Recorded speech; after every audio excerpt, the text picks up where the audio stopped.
Okay, so welcome to this free PICA webinar. Is Solopreneurship the right path for me? I'm Liz Stebley. I'm one of the 3 independent consultants who created PICA about 5.5 years ago is when we launched. It took us 2 years to actually prepare the launch. So I've been actually working on PICA for about 7 years. A little bit about me and PICA before I dive into the real reason you came here today. So I've been in consulting since the last century, literally. Started my consulting career with one of the big firms. Once my daughter was born, that big firm model wasn't going to work for either me or my daughter. So I literally fell into independent consulting in 2004. And then I never looked back. I made more money, worked fewer hours, didn't have to deal with the big firm BS, lowered my effective tax rate, and had more quality time with my kid. And I said, well, this is great. Everybody should be doing this. But of course, it's not quite that easy. So that was in 2004. I specialized in doing change strategy and user adoption for big, hairy tech projects like the implementation of SAP or Oracle. Always had plenty of work, and in some cases, more work that I could handle. Then in 2009, while still being an independent consultant, I launched my first business, which is called the Proco Agency, and that's actually how I make my living. As a result of growing Proco into a multi-million-dollar company, I got the reputation as the person to call if you have questions about being self-employed or being a solopreneur, and I was getting asked out to coffee twice a week, literally twice a week. One week, I met a guy on Tuesday and had coffee with a guy on Thursday, and they asked me the same exact questions. And I'm a little slow to catch on sometimes, but finally I realized people have questions and they need help, and there's got to be a better way to help more people. So that's when I reached out to 2 of my fellow independent consultants and I said, hey, I've got this idea for this educational organization and community where people could get the help they need. And they said, yeah, let's do it. So that's a little bit about me and why PICA was born. So PICA is a labor of love for me. The only person who gets paid as a result of anything that PICA does is Marissa, who is the wizard behind the curtain that tracks all of the registrations and memberships and does the social media and basically, everything behind the scenes. So, but you didn't come here to hear about that. You came here to find out if this is indeed the right path for you. I'm going to put into the chat message, a link to a worksheet that corresponds with what we're going to cover today.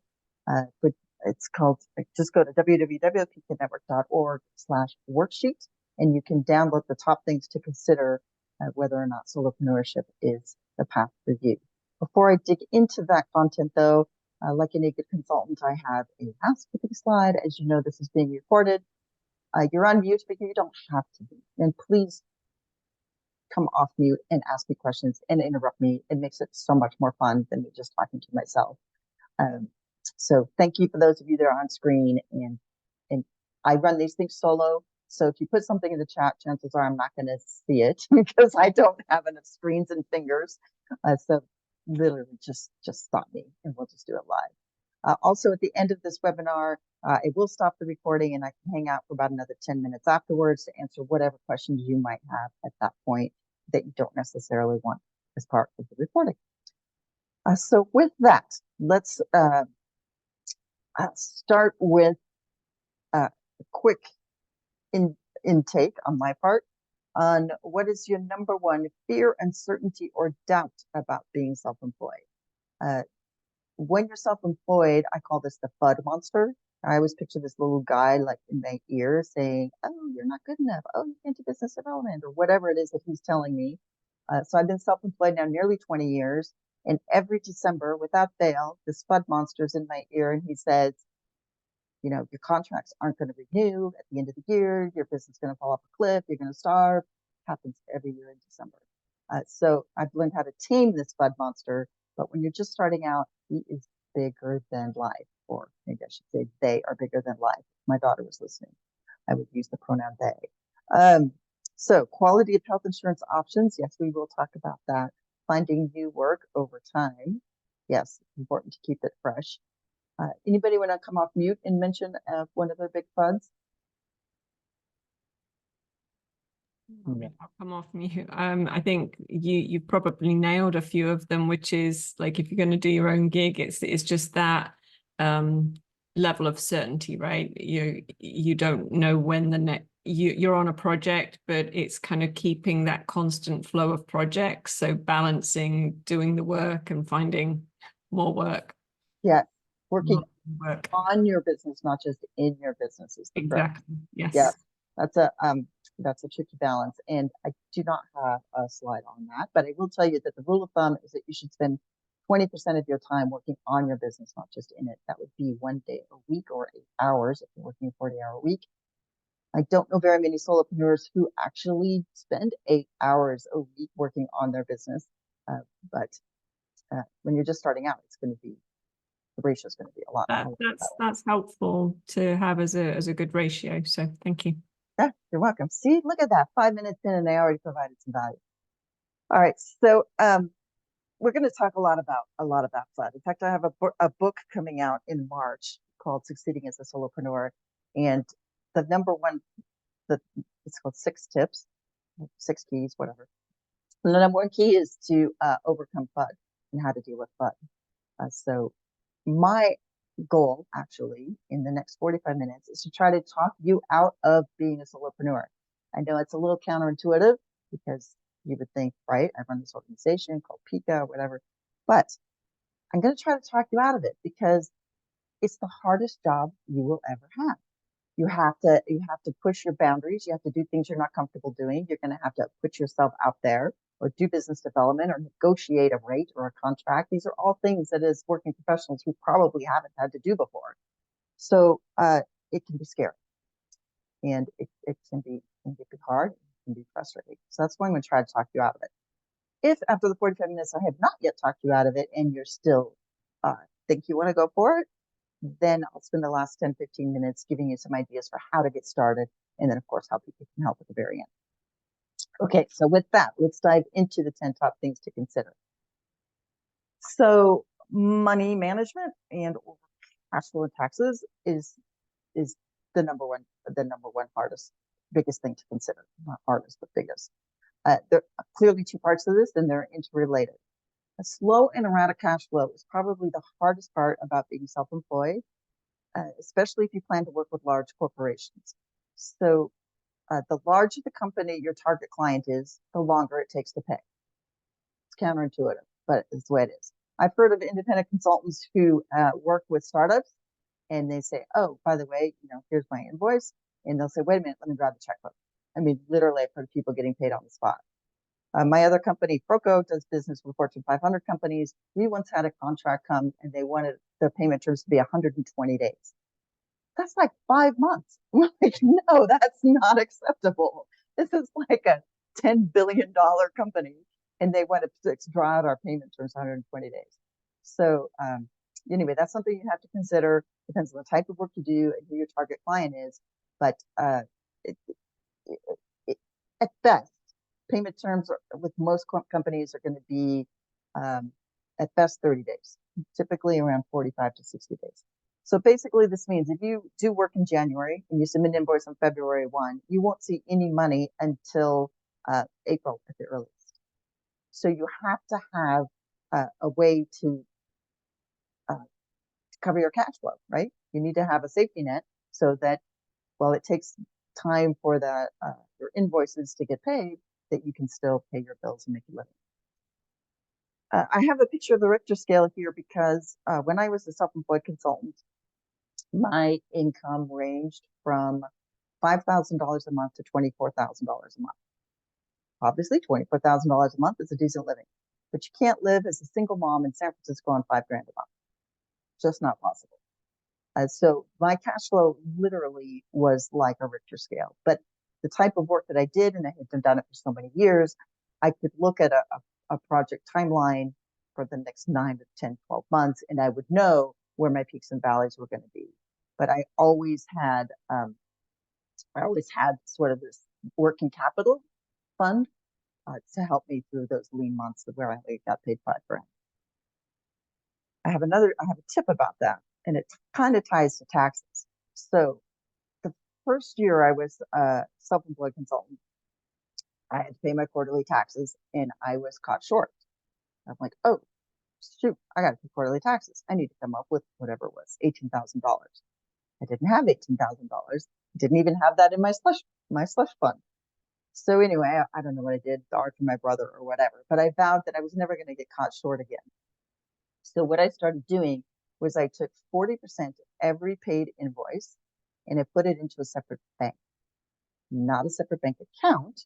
Because if I logged into, at the time I was with Wells Fargo, if I logged in and I saw that I had $7,000 or $8,000 or $10,000 in my savings account, I tell my daughter, hey, we got enough to go to Hawaii for a week, because I have no fiscal discipline whatsoever. So I literally had to open a whole another bank account with another bank.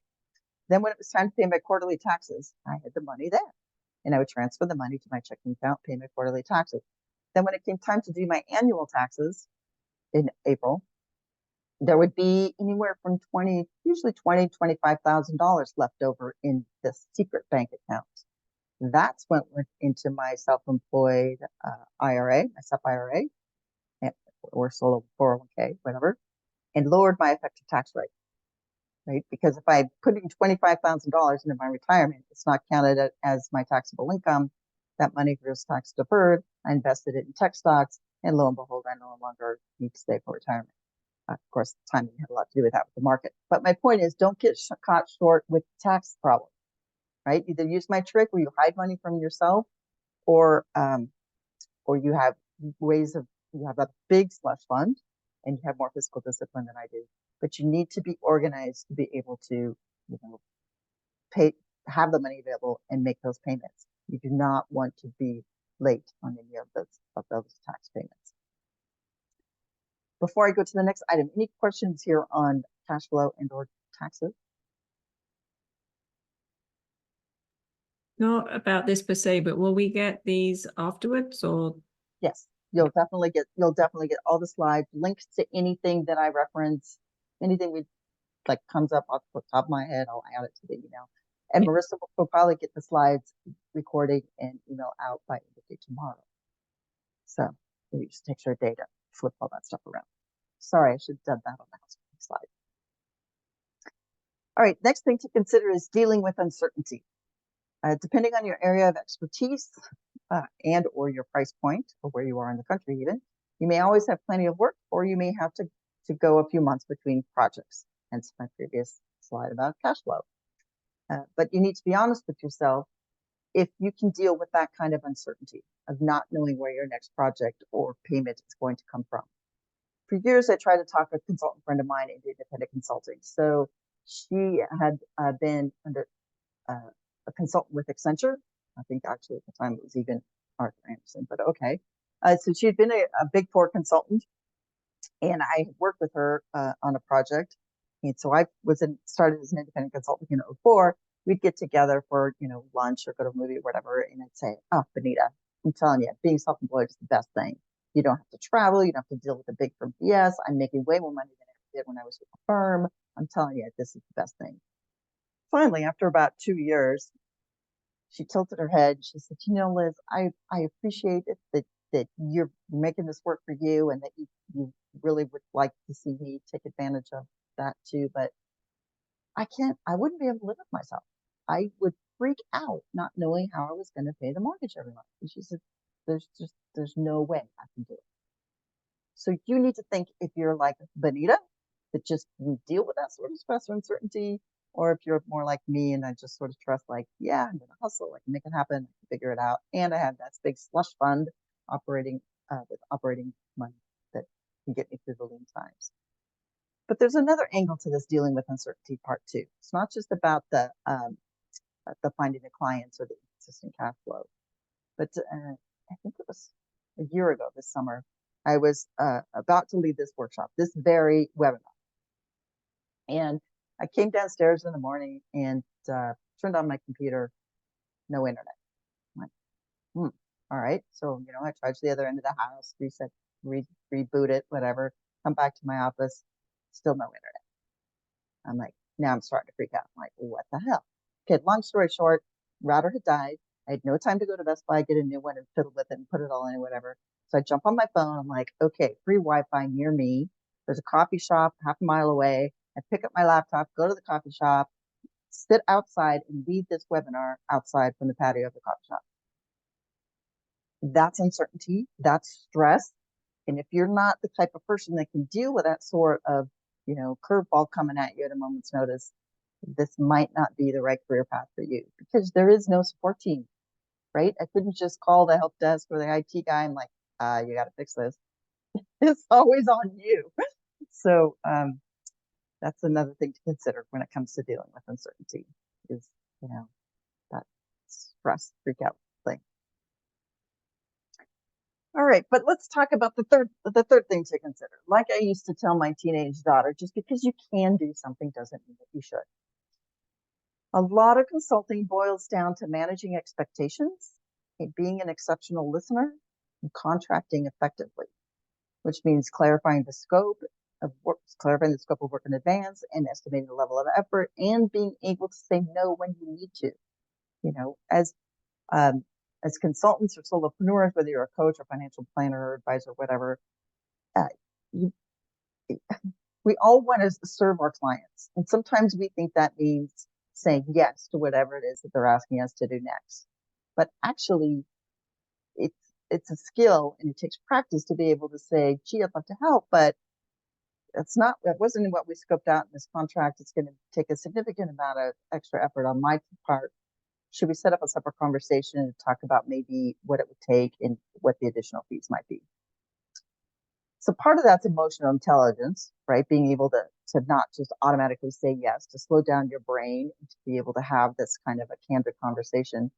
What I've discovered through my other business, Proco, the one that represents independent consultants with Fortune 500 companies, I've been running that business for 15 years now. And the people that have prior consulting experience tend to have an easier job transitioning to solopreneurship than those who do not. I think it's because when you work as a consultant, whether it's as an internal consultant with a large firm, so let's say you do, I don't know, leadership development for Google, or whether it's actually as a consultant for one of the major firms like Deloitte or Accenture or whatever. But there's something about being in that environment of scoping the work and managing the expectations that you just pick up as a matter of doing it. If you haven't had that kind of experience, either as an internal consultant or with a larger firm, it doesn't mean you're not going to be able to be a good solopreneur. It just means that there's a little extra learning curve that you're going to have to figure out. Remember, I opened this webinar by saying that it's the hardest job you'll ever have because you'll have to push the boundaries and learn new things. This might be one of the other new things that you'll need to learn. So, yet again, something else to think about. These are all things to think about. All right, so factor number 4. And this, particularly since a lot of you are in this webinar were referred by Lehigh Harrison, that means you're in a career transition. And you're probably debating, well, do I go back to the corporate world or do I strike out on my own? Usually it means you've been laid off, company downsized or whatever, and your mental outlook has everything to do with your success when it comes to being a solopreneur. In fact, I mentioned that I have this book coming out, The 6 Keys to Solopreneur Success. The number one, the key ring, if you will, that ties all the keys together is confidence. So you could be laid off and be like, man, in fact, this reminds me of a story about my brother. He was in his mid to late 50s and he got laid off from his job. He'd been with this company, like his company or the company that had been acquired for like 25 years. And he was really dejected. He's how did I say this? Who's going to hire a middle-aged like that? And I said, well, nobody with that attitude, right? So it depends on how you're approaching things. You might feel like, this is a blessing in disguise. I have 3 months of severance, and I've always kind of thought about doing this. That 3 months of severance is going to be my safety net. And now this is the window of opportunity to go for it. Okay, that's a totally different feeling than my brother Jeff. But if you have any doubts about that you're smart enough to figure this out, or well, now you know where to get the help you need, obviously from PICA. But if you're feeling timid or unsure, it is not the right thing for you to do, because you have really got to be able to sit up straight and say, my rate's $400 an hour or whatever you calculate it to be. And that's one of the secrets of being self-employed. So it could be the best time, it could be the worst time to strike out on your own. But only you and maybe your significant other know the answer to that. Okay, number 5, getting new projects. This is by far the biggest FUD, fear, uncertainty, and doubt, that I hear on a nearly daily basis from people who are checking out PICA or members of PICA, because it's scary.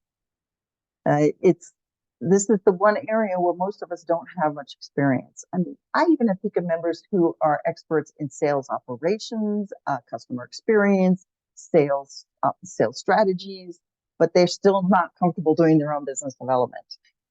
Because just because you're an expert with a skill set doesn't mean that you're comfortable having these conversations. One way to get over the psychological hurdle is to avoid calling it sales, right? Because a lot of people say, I can't do sales, I don't want to do sales, I've never done sales. I managed to do quite well for myself as a solopreneur by constantly networking. And I was clear about my expertise, how I help clients, and I network constantly. It's easy for me to reach out to people and say, hey, happy birthday. Hey, congratulations on your promotion. Or hey, it's been a while. Let's connect. It's super easy for me to do that. And for most solopreneurs, we are people, like I'm a people person, and most solopreneurs are comfortable having conversations with people. But this is where the reframing comes in. If you look up the definition of business development, you do not see the word sales. It's business development equals relationship development. So if you're the type of person that is good at keeping your network warm, that can have a clearly defined set of services or ways that you help clients, or a niche is kind of the phrase that I use, then this might be an easier path for you. Because as consultants, financial advisors, coaches, whatever, we're problem solvers, not salespeople, but you don't need to be a salesperson, if this makes sense. PICA has a full workshop on business development for solopreneurs, and there's lots of tips and tactics and ways to approach this without calling it sales or biting the nails. So these are the reflection questions for you to consider. Do you have a healthy network? Are you the type of person that's comfortable reaching out to somebody you worked with 5 years ago saying, man, I can't believe it's been 5 years since we worked together on that one project. COVID time was really weird. Let's schedule a virtual cup of coffee. If that feels comfortable for you, then this path will be easier. If you're not comfortable doing that type of thing, it might not be the right path for you. And this has nothing to do with being introverted or extroverted. In fact, some of the best consultants I know are very introverted people. And I think one of the reasons they're so good at what they do is because they listen more than they talk. So this has nothing to do with that, personality style or trait or whatever. It's just, are you comfortable having conversations? I call it keeping your network warm. So earlier, when we first started this webinar, somebody said that one of their FUDs was, how do I know how to balance how much time to work on my business versus just delivering the work or working in the business? And I said the rule of thumb is 1 day a week, 8 hours a week.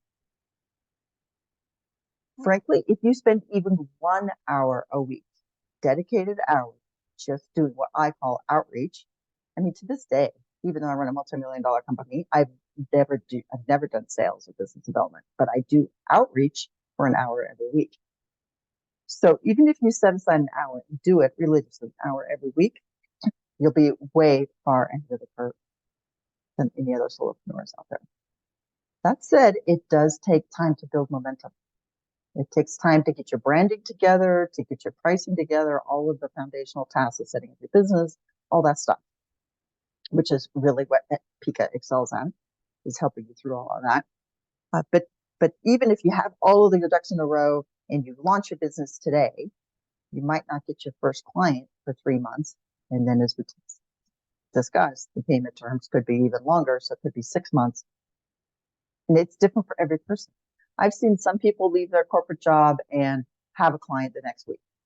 I've seen some people make the leap to independent consulting and go a year without any fish on the line. They've submitted proposals, whatever, and just nothing has landed. So, it's all over the map. There are a lot of people who sort of mitigate that risk by doing both. So they still have a corporate job while they're setting everything up in the background.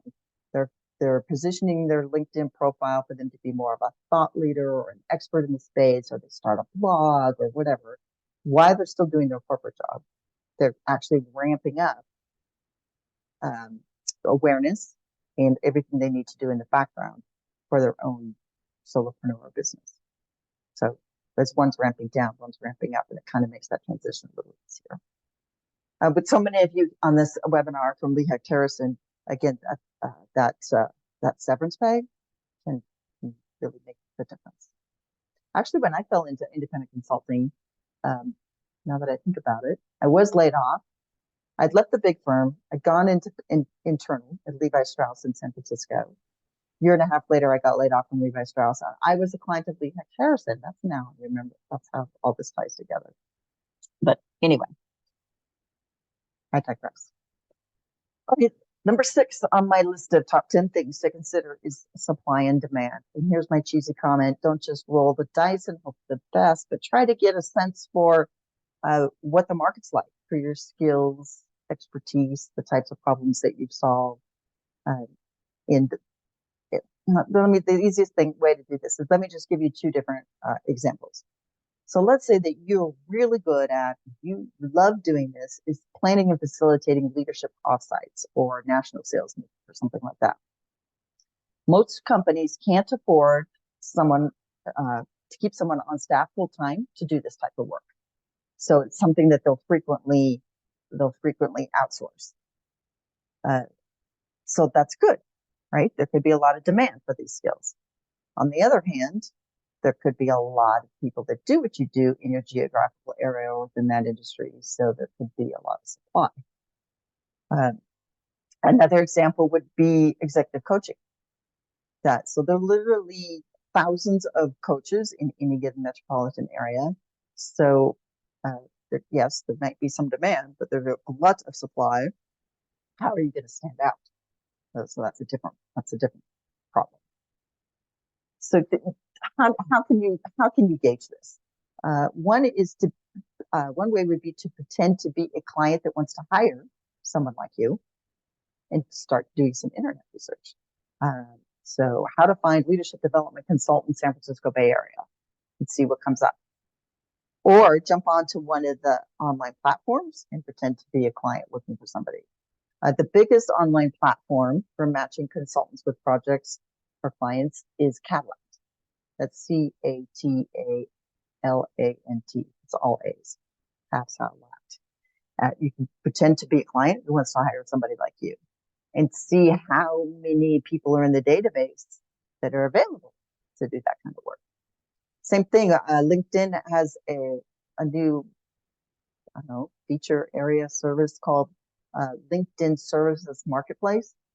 It's kind of hard to find when you're actually in LinkedIn. So I would literally just type in a search bar, LinkedIn Services Marketplace, to get to the right place. And I pretend to be a client searching for somebody who does what you do. This will give you an idea of what's out there. Plus, how many people are out there. Plus, then, let's say you're on LinkedIn Services Marketplace and it says, oh, here are 5 executive coaches who do leadership development in San Francisco Bay Area. Then you can go and read their profiles and look at their websites and get ideas for your own practice.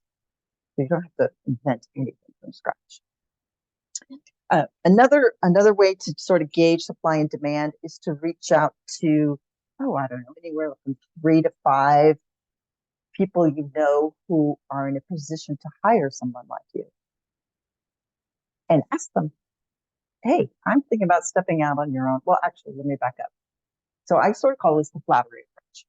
And when you're just starting out, you're in a very unique time point to be able to take advantage of the flattery approach. Because you can reach out to somebody and say, hey, Joe, I'm reevaluating my career options, and I'm thinking of striking out on my own as a solopreneur to do leadership development coaching.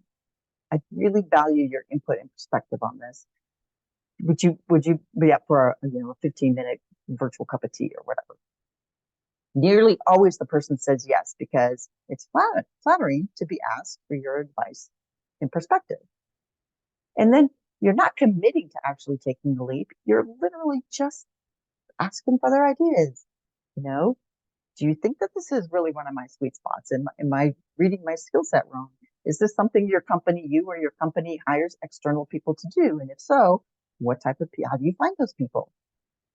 About how much do you pay them? I don't know, you just ask them a whole bunch of questions.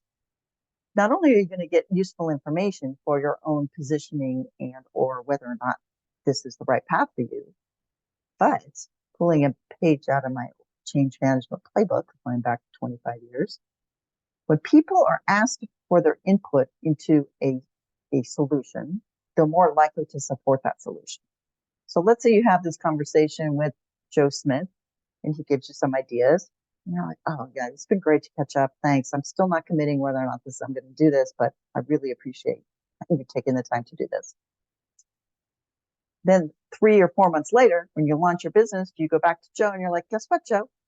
I've decided to go for it. They are going to be one of your champions and help you get the word out because they've already sort of helped you along with the idea. Another way of thinking about it is, you sort of got them on board with the concept on the shallow end of the pool or on the steps of the pool. And then as you go along, you're going to sort of bring them along their journey into the deeper end of the pool, and they'll be referring you. And anyway, that's another way to gauge supply and demand is literally reach out to people and have conversations. And as you have those conversations, judge your reactions. So a lot of you are on this webinar from Lehigh Harrison. You may be interviewing for other full-time jobs. Pay attention to how you react to people when they ask you questions. When the interviewer asks you questions like, hey, David, like, why are you attracted to this job? Or the part of this job is doing X, Y, and Z. How do you feel about that? Pay attention to your reaction and be like, yeah, didn't really, that doesn't make me want to get out of bed in the morning. Okay, I digress. All right, separate thing to another thing to consider is structure versus self-starter.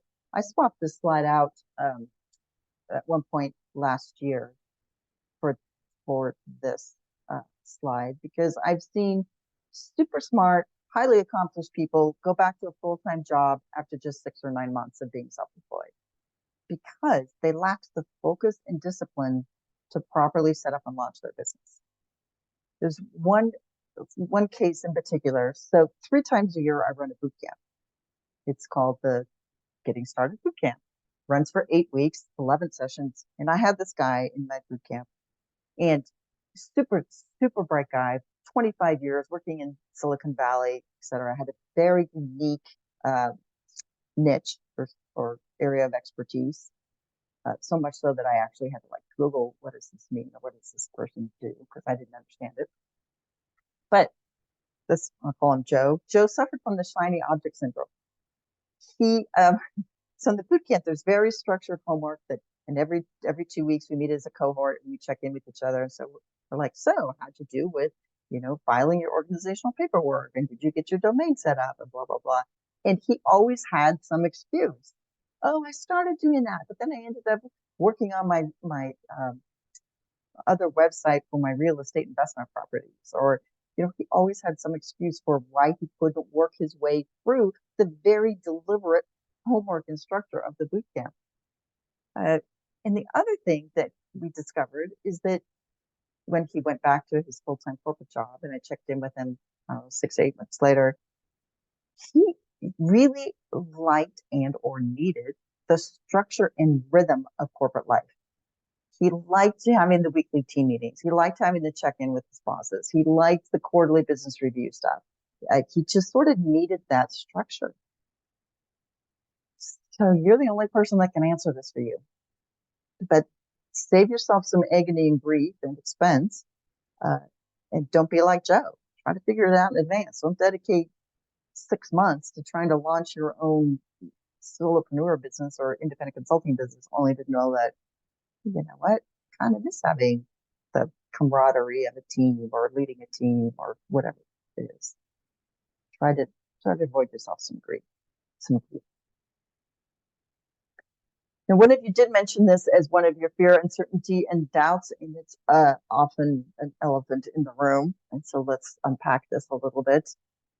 It's not, getting health insurance is not as difficult as it used to be prior to the Affordable Care Act.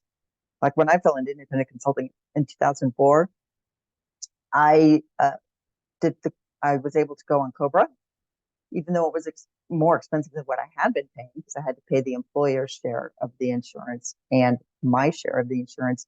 It was still cheaper because it was group insurance. Group insurance is always cheaper than buying an individual plan from anywhere.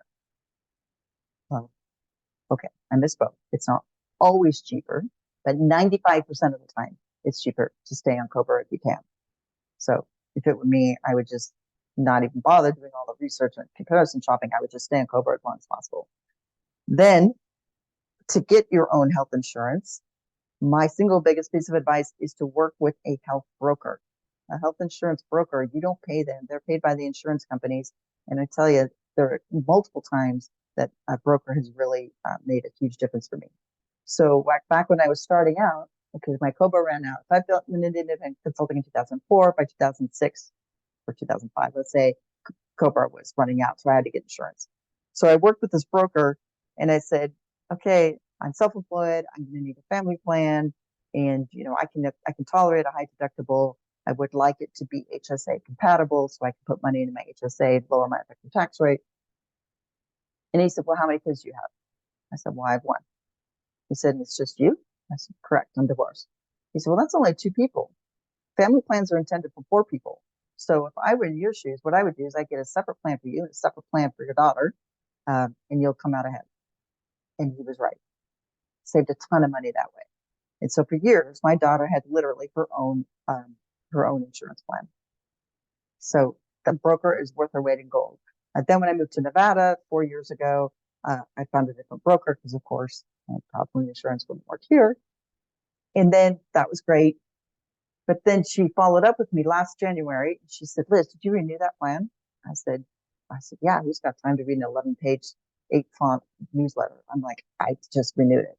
She's like, no, I know HSA compatible is really important for you. And they changed the plan. It's no longer HSA compatible. We got 2 weeks to get you on a different plan. Okay, I never would have paid any attention. So anyway, use a health insurance broker. Obviously, if you can get insurance through a significant other, that's another way to go too.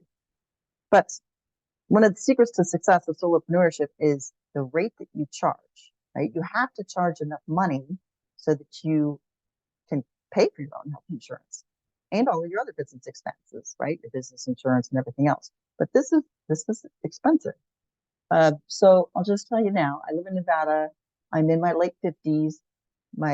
It's just me, single plan, high deductible. I think my deductible is now $7,200, and I'm paying $784 a month.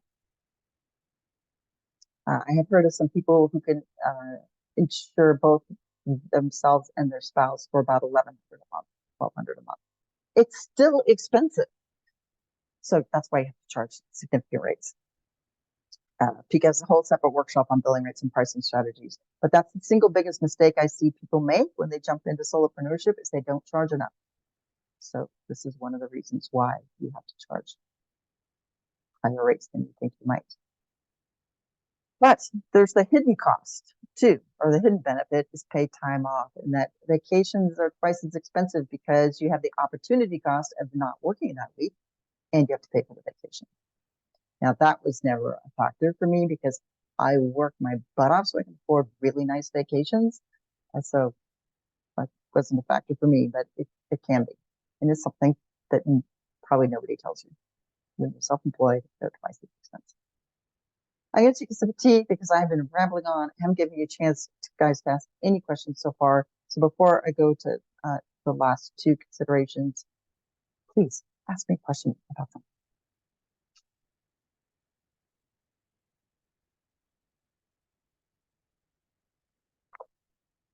Bueller? Anyone? Okay, I'll keep going. All right, this is my favorite Dilbert cartoon of all time. Reminds me. One question, sorry, on your last one. How did you find the broker? That was through a referral. I'd asked somebody that I Oh, knew. That particular broker has since gone out of business, the one in California anyway. But when I moved to Nevada, I literally did a Google search, health insurance broker Nevada, okay. and then I looked at reviews. Because I'm with you, it's super expensive, and I've just got the Cobra amount that it's going to go up to. Like, this is ridiculous, and it's more than what you're talking about for one person. So Yeah, it depends on the state you're in, and the deductible. Anyway, lots yeah, of trade-offs, but yeah. a broker is the way to go. Okay, thank you. My pleasure. All right, so I was about to say this is my favorite Dilbert cartoon of all time because it reminds me of when I worked for the large consulting firm. Uh, that was your whole life. When you work for a large consulting firm, it's a lifestyle choice. And so my point is here, if you are more of a 9 to 5 person and you like that other guy I mentioned earlier, like Joe, and you like the structure of corporate life or the rhythm of corporate life, and you like clear boundaries, like, okay, I'm going to work from 9 to 5 on Monday through Friday. This is not the path for you. You do not want to be a solopreneur. You can work any 60 hours a week you want, right? So you'll work probably harder than you did before. On the other hand, hopefully it's more enjoyable. It's more rewarding. When I was an independent consultant, I worked weird hours because as a single mom, I told my clients straight out of the gate, hey, here's something you need to know about working with me. I will be offline, unreachable between 4 and 8 p.m. I pick my daughter up from school. That's her time. I help her with her homework, give you bath, dinner, whatever. But then I'm back at my desk usually by 9 or 9:30, and you'll get emails from me at weird hours because that's when I really crank through stuff and get it done. So, I'd be doing emails at midnight, 1 a.m., whatever. But that worked for me. That was sort of this weird rhythm of my life, right? It was daughter in the morning, work for 6 hours, daughter in the afternoon, evening, then work another 4 hours. And that's after a year of doing it that way, I said, I'm unemployable. I can't go back to 9 to 5. But if you're the type of person who likes the structure, this is not the path for you. It is a little bit easier to set boundaries. A lot of people say that they want to be self-employed so that they can, work whatever hours they want, or they can pick and choose their clients. And yes, there is some truth to that. But the single most, maybe not the single most, but one of the most important ways to ensure repeat business and referrals is to keep your word. If you promise something by the end of day to day, you need to do whatever it takes to have it delivered by end of day to day. No excuses. That's how you get referrals and repeat business. Part of that trick is to, again, slow down and be aware of what you're saying and to not overpromise. Like I could tell you, yeah, I'm going to get these slides out to you guys by end of day today. But then my partner slips and I have to take him to the emergency room and I'm there until 11 p.m. and I still haven't gotten the notes out to you. Life happens. So you need to, ratchet back on what you promise and then over deliver. That's sort of the golden rule of solopreneurship: under promise and over deliver. All right, the last of my 10 considerations, and then I will jump into, if I haven't talked you out of it, I'll switch gears into how to get started. But this one is, even though it's number 10 on the list, it's not the least significant. And that's, what floats your boat, what brings you joy. If you like being a part of a team, if you like mentoring others, if you like seeing your results play out over time, this is not the path for you. Again, it depends on the type of work you do and who you work with. So, like I said, I used to do change management on big area tech projects. I was typically an independent consultant working with a large firm like your Capgemini, Deloitte, Accenture, IT services consulting firm people, and then the client team. And I made an effort to become friends, or at least colleagues, with people on both sides of that fence, with the clients and with the other consultants. So that's how I sort of met for my need for having colleagues, because I just befriended people I was working with at the time.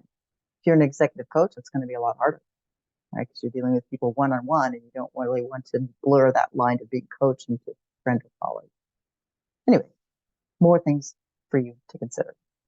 Again, I encourage you to download that worksheet for those of you who joined late. I just put back in the chat again. and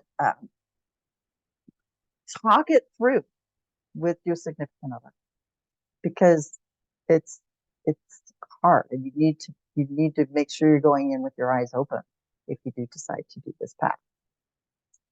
So any questions before I shift gears? And you're all waiting until I stop the recording. I know. Okay.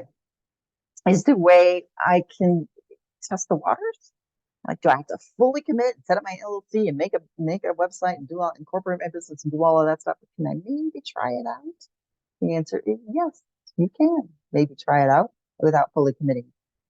And the easiest way to do this is to subcontract through an agency or an online platform. Agencies and online platforms do the same thing. They're matching opportunities with consultants, but they do it in different ways, and their markups are different. But when you're first starting out, it's the easiest way to go because they're doing the business development. Sometimes they help scope the work. They usually set the price or the rate, or at least give you very strong guidance on that. They do the contracting. They carry the professional liability insurance, the business insurance, and all of that stuff. Really, you just have to do the work. Of course, the biggest con is that you're only going to get paid about 65% of what you're worth. This is why it's a short-term solution.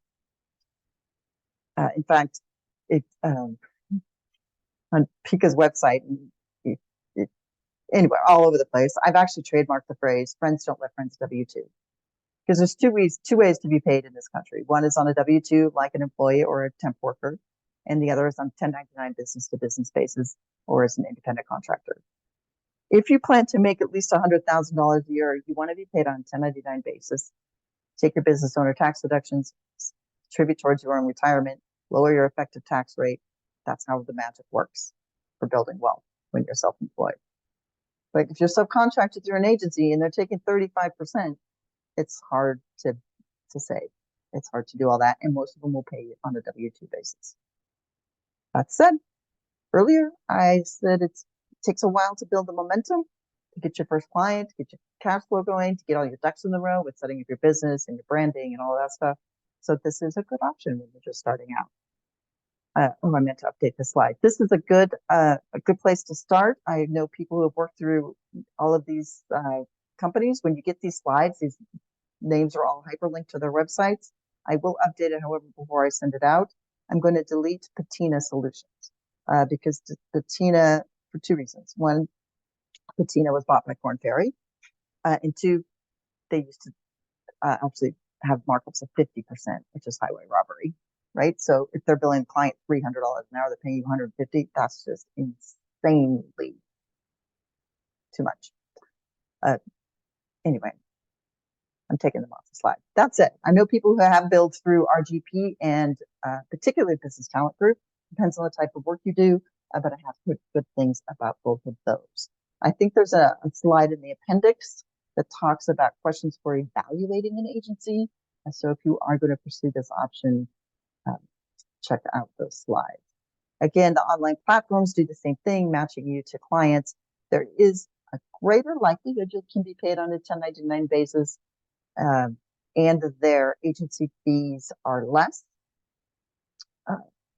more like 25 to 30%. I need to update the slide too. They've increased their model a little bit. All of these logos are hyperlinked. Like I said, Catalant is the biggest. So yes, there's a lot of opportunities on Catalant, but there's also 100,000 people in their database. If you do go for try to find some work through one of the online platforms, my recommendation is to upload a long version of your resume. That's one. So let's say I know a woman who was a project manager and program manager for HP for 22 years. So her resume can be fairly short, right? She had one employer, 22 years. The long version of her resume is she went back through her history and wrote 2 or 3 sentences for every project or program she ever did through HP. And she uploaded that version to the platforms because they're keyword driven and algorithm driven. And the term project management, program manager show up in her 4-page resume dozens of times. So that's how you sort of play that keyword algorithm game if you go this route. It doesn't cost anything to sign up with these firms, but again, they're all keyword algorithm driven. So you need to like, dial, check in once a week or whatever, feed the beast. All right, so what if you already know that you don't need to test the water and you really want to go for it? Well, that's why we created PICA. This is the heart and soul of what PICA does. Is help people get started, launched, or up their game. Maybe you've been subcontracting through an agency for 3 years and like, I'm trying to give it up 35%. This is where PICA excels. So these are the steps to take. Like I said, download the workshop, have this candid discussion with your significant other. Try PICA for $69. If I was in your shoes, this is what I would do. I forget. Oh, it's January 3rd. So this is a 1-hour workshop. It takes you through the 5 core things you need to do to set up your business. You get a getting started checklist at the end that has links to like, how do you get your federal tax ID number? How do you get help with setting up your LLC if that's what you decide to do? How do you figure out your pricing rates? All this stuff. It's all in that one getting started checklist. Then if you join PICA, we'll give you credit for the $69. So you can try it before you buy. We call it the wine tasting model. PICA membership, however, is only $395 for the first 12 months. And after that, it's only $199. So if you just join PICA, then you can take the Getting Started workshop and all the other workshops you want, including my weekly office hours where I do informal coaching. People, like in college, people drop in, they're like, hey, can you review my tagline? I'm tweaking it. What do you think? Or here's my website. Can you give me some feedback? Or I don't understand this intellectual property clause in my contract. Do you have any advice? So that's a little bit what PICA is about.